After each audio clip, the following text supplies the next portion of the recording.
जय हिंद friends, welcome to Revolution Edutech. This is Ashwini Shukla. Friends, आज हम फिर अपने नीट पेपर की सीरीज को डिस्कस करेंगे, जिसमें हम नेक्स्ट 5 क्वेश्चन डिस्कस करेंगे along with the concept involve. So we'll start our series. हम अपने सीरीज को स्टार्ट करते हैं। So question number 26 is the average thermal energy for a monoatomic gas is. आपको बताना है कि मोनोएटॉमिक गैस की थर्मल एनर्जी कितनी होगी। तो बेसिकली इन मोनोएटॉमिक गैस, अगर हम बात करें मोनोएटॉमिक गैस की, तो द मोनोएटॉमिक गैस जो थर्मल एनर्जी होगी, the thermal energy of the monoatomic gas, because gas में मॉलिक्यूल क्या करेंगे, मूव करेंगे, और जो मॉलिक्यूल जिस स्पीड से मूव करते हैं उसे हम क्या बोलते हैं, आरएमएस स्पीड। तो this will be nothing but equal to the kinetic energy of gas molecule. Gas के मॉलिक्यूल की काइनेटिक एनर्जी को, गैस के मॉलिक्यूल की काइनेटिक एनर्जी को ये हम क्या बोलेंगे, उसकी थर्मल एनर्जी बोलेंगे। तो अगर हमें मास पता हो, इफ वी नो, तो we can write the kinetic energy, जो गैस के मॉलिक्यूल की काइनेटिक एनर्जी होगी, that will be equal to half into mass of one molecule into RMS square, V RMS square, because kinetic energy is what, half M V square. तो अगर हम एक molecule की बात कर रहे हैं तो उसका मॉलिक्यूल का मास लेंगे और मॉलिक्यूल की RMS speed. Now we will write that the RMS speed of a gas molecule, RMS speed of a gas molecule is written as root over, अब यहां पे देखिए ऑप्शन आपके क्या है, बोल्ट्जमैन कांस्टेंट के टर्म्स में है, तो हम RMS स्पीड की वो वैल्यू लेंगे जिससे हमें क्या मिल जाए, बोल्ट्जमैन कांस्टेंट मिल जाए। तो RMS speed is written by 3p by rho, और it is written as 3RT upon molar mass, and same it is also written as root over T into Boltzmann constant upon T into mass। हमें क्योंकि options हमारे Boltzmann constant के terms में है, so we will take this one value of RMS speed. So we'll write this comes out to be half into m into v RMS square। Square करेंगे तो root cancel हो जाएगा। This can be written as T into kb into T by m। Mass will be cancelled out. We will write thermal energy will be equal to kinetic energy of a gas molecule, or kinetic energy can be written as half mv square, and over here we will take v as vrms, or vrms की value we will take in the form of Boltzmann constant, which is root of 3 kb into T by m. So m will be cancelled out, so the average energy will be equal to T by T kb into T. This is average energy. अब अगर in the same question, तो what the answer, 3/2 kb into T। अगर in the same question ये आपको average energy ये पूछा होता, find average energy, average energy per degree of freedom. अगर आपसे ये पूछा होता average energy per degree of freedom, अगर पर degree of freedom average energy पूछा होता, since it is a monoatomic gas, और हमें पता है for monoatomic gas the degree of freedom is only translational. केवल मोनोएटॉमिक में ट्रांसलेशनल डिग्री ऑफ फ्रीडम होगा, और कितना होगा वो 3। तो अगर हमें पता है per degree of freedom, 3 degree of freedom की एनर्जी 3/2 kb into T है, तो we can write average energy per degree of freedom, अगर पूछा होता per degree of freedom, then we will write is that 3/2 into kb into T divided by total degree of. तो हम क्या लिख देते, टोटल डिग्री ऑफ फ्रीडम से क्या कर देते, डिवाइड कर देते। तो for monoatomic total degree of freedom are 3। अगर यही बात करते, दिस इज फॉर मोनोएटॉमिक, अगर यही बोलते डाई एटॉमिक के लिए, एंड डाई एटॉमिक में भी लीनियर, तो it is having total 5 degree of freedom, 3+2, 3 translational and 2 rotational. और एक यही बात करते ट्राई एटॉमिक या non linear diatomic, so it will have total degree of freedom 3+3, that is 3 translational and 3 rotational। तो अगर हमसे total average energy per degree of freedom दिया होता तो इस एनर्जी को हम क्या करते थे, डिग्री ऑफ फ्रीडम से डिवाइड कर। बट यहाँ पे केवल एवरेज एनर्जी पूछा है, so the average energy will be equal to 3/2 into kb into. Moving to next question, which of the following graph represent the variation of resistivity with temperature for copper। क्या पूछ रहा है, आपको बताना है resistivity का variation with temperature for copper. तो first of all it is written copper, copper is a metal that is a conductor. Copper क्या है, कंडक्टर है, और हमें पता है in conductor on increasing the temperature, temperature को अगर हम इंक्रीज करते हैं तो रेजिस्टेंस भी क्या करता है, इंक्रीज करता है। If on increasing the temperature resistance increases, so we can say the resistivity, since on increasing the temperature, अगर हम टेम्परेचर को इंक्रीज करते हैं फॉर कंडक्टर तो रेजिस्टिविटी भी, रेजिस्टेंस क्या करता है, इंक्रीज करता है, रेजिस्टेंस भी क्या करता है, इंक्रीज करता है। और अगर रेजिस्टेंस इंक्रीज करेगा so what you can write that on increasing the temperature, temperature को इंक्रीज करने पे रेजिस्टिविटी भी क्या करेगी, इंक्रीज करेगी। So on increasing the temperature resistivity will. तो फर्स्ट ऑफ ऑल सबसे पहले रेजिस्टिविटी टेम्परेचर इंक्रीज करने पे क्या करेगी, इंक्रीज करेगी। अब देखिए first of all you can do elimination. So if you'll see over here, on increasing the temperature, temperature increase करने पे resistivity क्या कर रही है, decrease कर रही है, so this will not be correct। Similarly, if you will see option 4, on increasing the temperature, temperature increase करने पे resistivity यहाँ पे भी decrease कर रही है, so this will also be not। Now you know out of these two, अब आपकी 50% probability सही होने की होगी, that either this will be correct or this will be correct। Now if we'll say at temperature, if we'll say this, ये आपको पता होना चाहिए that resistivity varies non-linearly with temperature।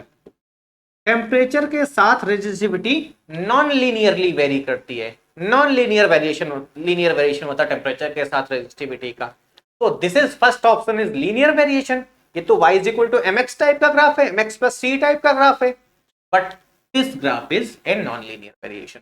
So on for a metal, अगर हम metal की बात करें, so for metal the resistivity increases non linearly with temperature. So you can write for metal that is conductor,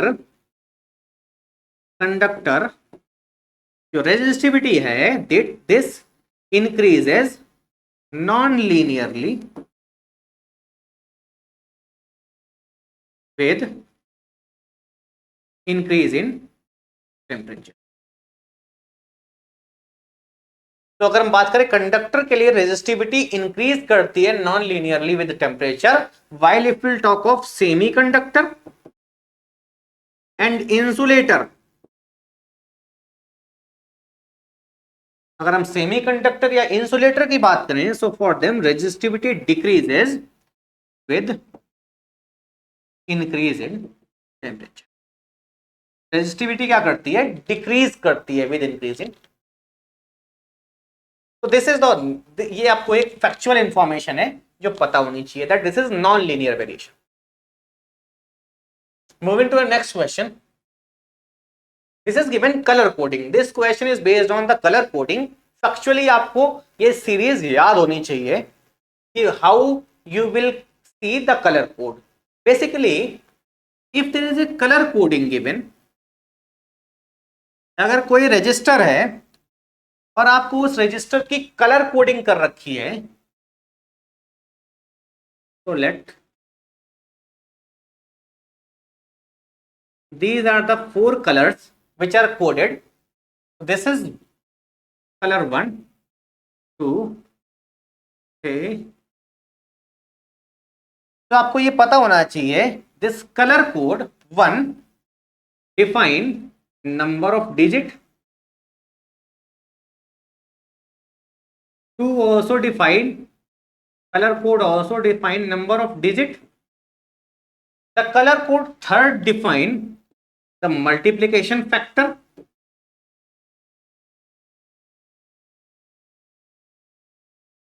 और जो colour 4 है that define tolerance.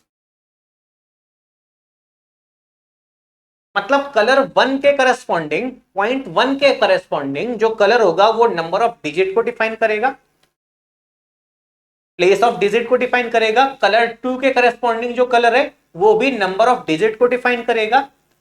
Colour 3 के corresponding जो कलर है वो मल्टीप्लीकेशन फैक्टर को डिफाइन करेगा. एंड टॉलरेंस के करस्पॉन्डिंग जो कलर है वो टॉलरेंस को डिफाइन करेगा. दैट इज हियर गिवन 5% और 10%. Now there is a mnemonic. There is a mnemonic. You can remember that mnemonic. So what is that mnemonic? Mnemonic is, there is a mnemonic I have developed. आप कुछ भी दूसरा mnemonic develop कर सकते हैं. That is, mnemonic is, first is black, brown, Roy of Yorkshire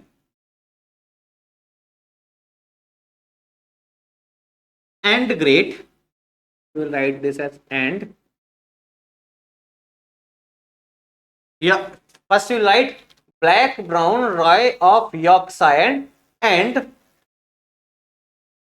you will write add green, Yorkshire as green, Britain, black, brown, Rye of Yorkshire and green Britain with black, brown, Rye of Yorkshire and green Britain with very black, brown, Rye of Yorkshire and Great Britain with very great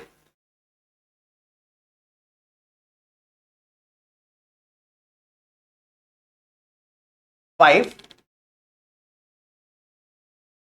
having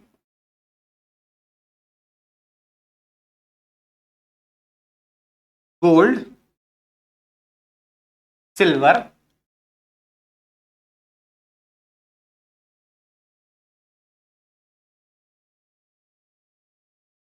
having gold,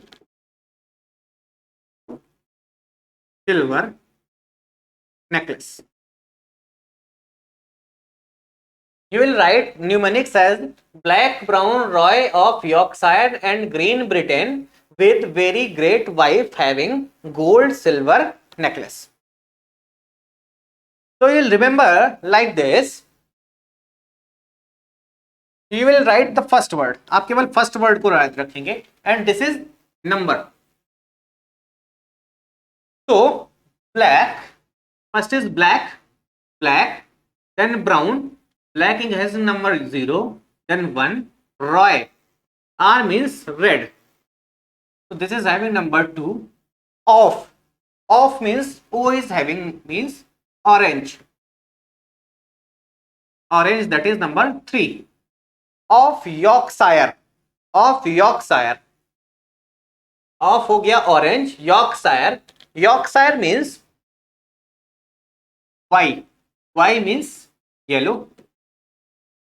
That is number 4. अब and का कोई मतलब नहीं है. Green, इसलिए मैंने जानबूझ के ग्रेट ब्रिटेन न के ग्रीन ब्रिटेन लिखा. Green, that is, this is green colour.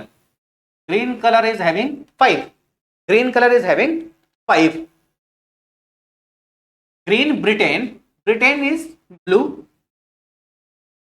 B means blue, that is 6 number. Berry, this is violet, 7 number. Great, this is grey, 8 number. White, W means white, having 9 number. And now these three are tolerance. ये तीनों क्या है? Tolerance है, that is 5%, 10% and 20%. So you'll write this as black, brown, Roy of Yorkshire and green Britain with very great wife having gold, silver necklace. Necklace means this is gold, silver and none of above. अगर gold या silver में से colour नहीं है तो none of the above होगा. उसकी tolerance कितनी होगी? 20% होगी. तो you can remember this numeric. आप अपना भी कोई न्यूमेरिक बना सकते हैं, that is up to you. That is black, brown. So first is black colour, that is having number 0. Brown having number 1. Roy, red having number 2. Of having O मतलब orange, having number 3. Yorkshire means yellow, having number 4. Green having number 5. Britain, blue having number 6. Berry, violet having number 7. Great, that is grey having 8. And 9 number is with white. Now, so if it is given like this color is given, first color is yellow. So you will see yellow corresponding number, color yellow. So this is 4. मतलब जो first आपका colour है वो क्या define करेगा? Number of digit. That is first number पे, first place पे क्या आएगा? 4 आएगा. Second colour, I am again repeating, yellow colour define the first number of digit and first number of digit will be, yellow के corresponding क्या digit है? 4 digit है. तो you will write 4. You will write 4. Then next colour is violet and corresponding to violet this will B second digit. तो violet के corresponding देखेंगे colour क्या है? वॉयलेट के corresponding you will see the colour is 7. Violet के corresponding कौन सा colour है? 7. तो you will write second digit 7 into 10 raise to the power, because जो थर्ड कलर है वो मल्टीप्लायर डिफाइन कर रहा है. थर्ड जो डिजिट है वो थर्ड कलर वो क्या डिफाइन कर रहा है? Multiplying factor. तो थर्ड कलर इज ब्राउन. अब ब्राउन के करस्पॉन्डिंग मल्टीप्लीकेशन फैक्टर देखिए कितना है? 1. This comes out to be 10 raise to the power 1. And then next color will define fourth color which is gold, and gold के corresponding क्या है? 5% tolerance है. So this will be 5%. So this comes out to be 47 into 10 to power 1, that is 47 ohm with having 5% tolerance. I'm again repeating, the first color define the first digit, second color define the second digit of the resistance. Third color defines the multiplication factor which will be 10 to the power, and fourth color defines the tolerance limit. So corresponding to first color yellow we will see in this mnemonic, yellow color के corresponding कितना number है? 4 number है. तो first digit पे आप 4 number लिखेंगे. Second colour के corresponding violet colour है, सेकेंड प्लेस पे वायलेट कलर है. तो वायलेट के corresponding you will C numbering is 7. तो सेकेंड प्लेस पे क्या आएगा? 7 आएगा. थर्ड कलर डिफाइन करता है मल्टीप्लीकेशन फैक्टर को, वो यहाँ पे ब्राउन है. सो ब्राउन के करस्पॉन्डिंग मल्टीप्लीकेशन फैक्टर कितना है? 1 है. So you will write that 1 into 10 to power 1. And fourth color defines the tolerance limit which is 5%. So this resistance is written as 47 ohm with 5% tolerance limit. तो for that you need to remember this numeric. इस numeric को आपको याद करके रखना है.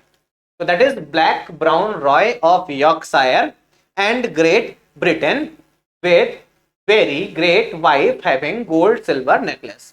These last three defines the tolerance limit. If it is gold, it is having tolerance limit 5%. अगर silver है तो 10%, और अगर गोल्ड सिल्वर में से कोई भी नहीं है तो 20%. This is black colour define खुद किया है. Brown is having number 1, Roy means red, of means orange, Yorkshire means yellow, green means green. Green तो ग्रीन कलर, इसलिए मैंने ग्रीन को सिग्निफाई कर रखा है बिकॉज ग्रीन और ग्रे में आपको कंफ्यूजन होगा. So it is green. Britain, Britain means blue. Very violet, great grey, white white. So correspondingly, first place will define the first number of digit of resistance, second place define the second number of digit of resistance, third color define the multiplication factor which will be 10 raised to the power, and fourth color define the tolerance. Moving to our next question. In Young's double slit experiment, if the separation between the coherent source is half, मतलब क्या कह रहा है? Separation between the coherent source. So we know Young's double slit experiment. The two sources S1 and S2 और इनके बीच का जो separation होता है उसे हम किससे लिखते हैं? स्मॉल डी से लिखते हैं. And the separation between the source and screen is written as capital D. So we know if this is there, it will form a continuous series on this screen. It will form a continuous series of dark and bright fringe. So at the center, it will form center bright. It will be first dark, then it will be first bright. This will be second dark. This will be second bright. And similar is on the other side. First dark, first bright, second dark, second bright. It will form a fringe pattern. This source, these two sources, when the light going from these two sources will interfere, it will form a series of fringes, series of bright and dark fringe. ये क्या बनाता है? एक series बनाता है bright and dark fringe की. हर एक bright fringe के बाद एक डार्क फ्रिंज होगी और हर एक डार्क फ्रिंज के बाद एक ब्राइट फ्रिंज होगी. And the separation between two same type of fringes, that is two dark fringes और टू ब्राइट फ्रिंजेस, दो सेम टाइप के बीच की फ्रिंजेस के बीच की सेपरेशन को, the separation between two same type of fringe is known as fringe width. दो सेम टाइप के फ्रिंजेस के बीच के सेपरेशन को हम क्या बोलते हैं? Fringe width. So this is also equal to fringe width. दो सेम टाइप के फ्रिंजेस के सेपरेशन के बीच को हम क्या बोलते हैं? बीच के डिस्टेंस को क्या बोलते हैं? Fringe width.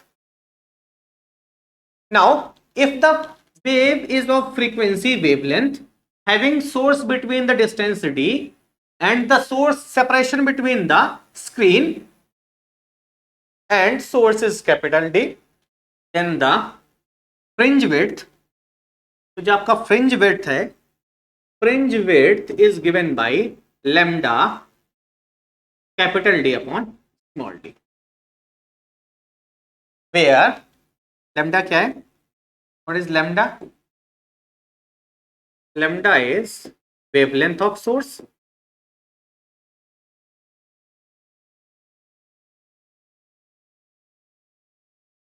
capital D is, capital D क्या है? Separation between source and screen.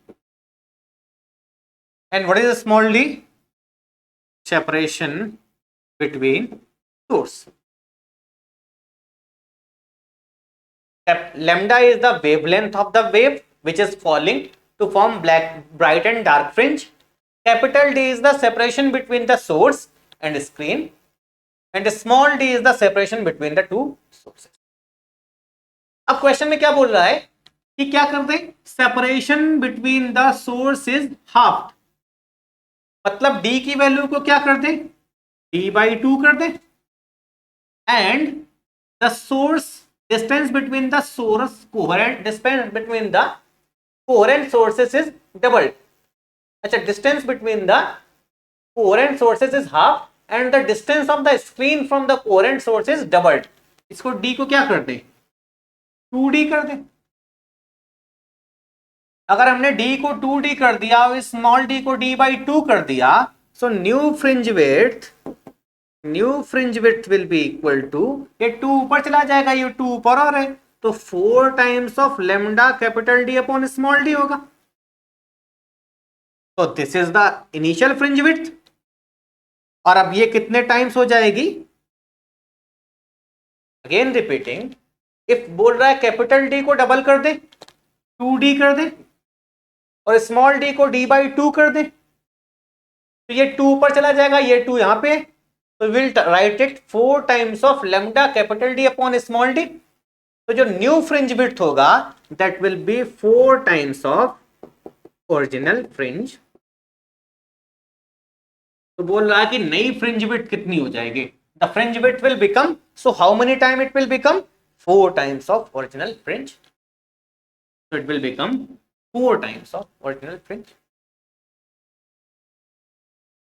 You know fringe width is proportional to capital D. Proportional to capital D है, capital D को डबल कर रहे हैं तो डबल हो जाएगी, और inversely proportional to small d, small d को हाफ कर रहे हैं तो फिर डबल हो जाएगी.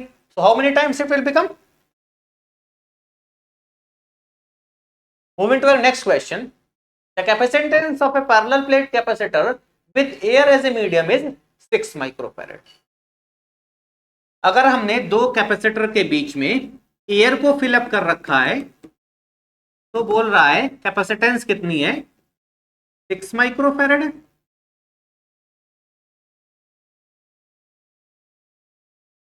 तो what is this capacitance, capacitance is written as epsilon naught A by D.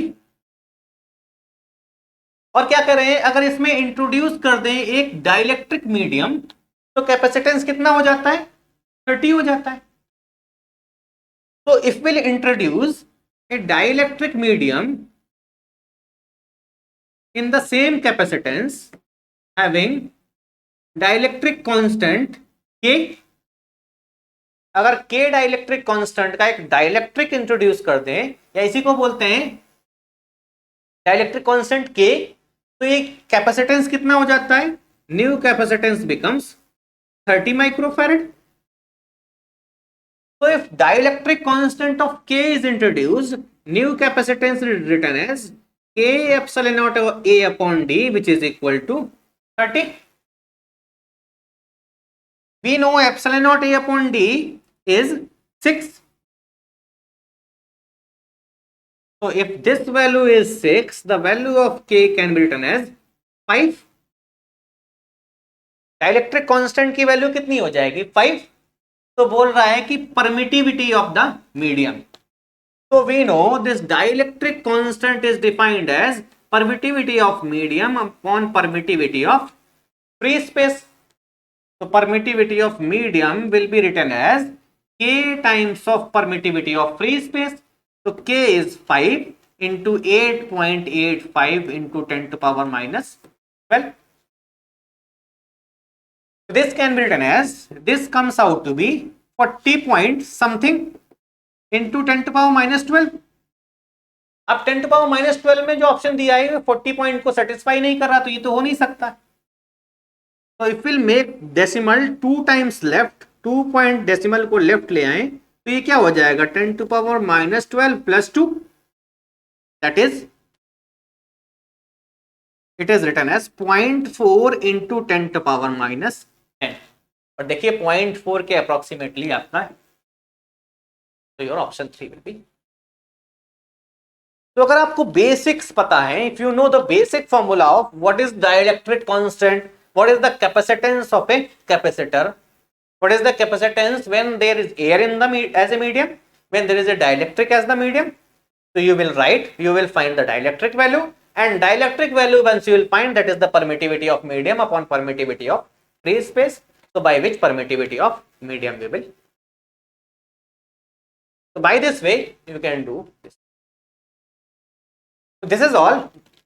In this series, we have discussed these 5 questions along with the concept involved in the question. That's all for today. Jai Hind.